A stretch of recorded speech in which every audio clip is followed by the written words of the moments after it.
Galing na. Ate, magandang hapon po sa inyong lahat. Sa inyong tatlong magkakapatid, three sister. Yes, Maria. Congrats na ako. Nung unang punta po niyan dito, para po siyang lasing. Yan.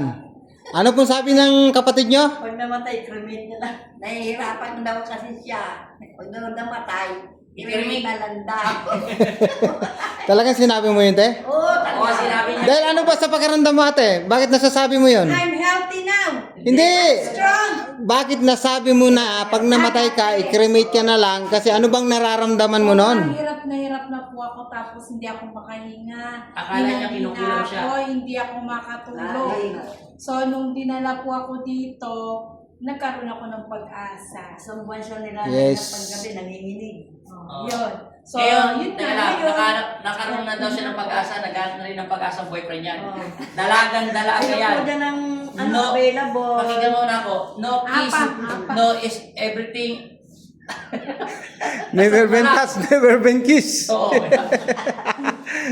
Yan, dalagang-dalaga po yan. Kahit... Pero chubby naman. Yan. Oo. Oh. Hindi mula na siya magtrabaho bukas. Katrabaho na yan, kaya graduate na. Pero wag po kayong maingay. In fairness, nung nakaraan po, talagang tamlay na tamlay yan. Lungkot na lungkot. Ngayon, Kung ako makatayo, pag may kukunin ako, hirap na hirap ako. yan, So, ngayon. laging nakahiga. Ngayon, te, ano nang pakiramdam mo ngayon? Hindi lang yan, ha? I'm Wow. strong. Hawakan na uli yung sandok at Sasundok. Yan, masarap magluto yan si ate. Over Yan. peanut, pasma. Yan po ang tawag sa kanila, three sister ng Nanay namin. Taytay Rizal. Ito ang panganay, yun ang sumunod, at yun ang bunso.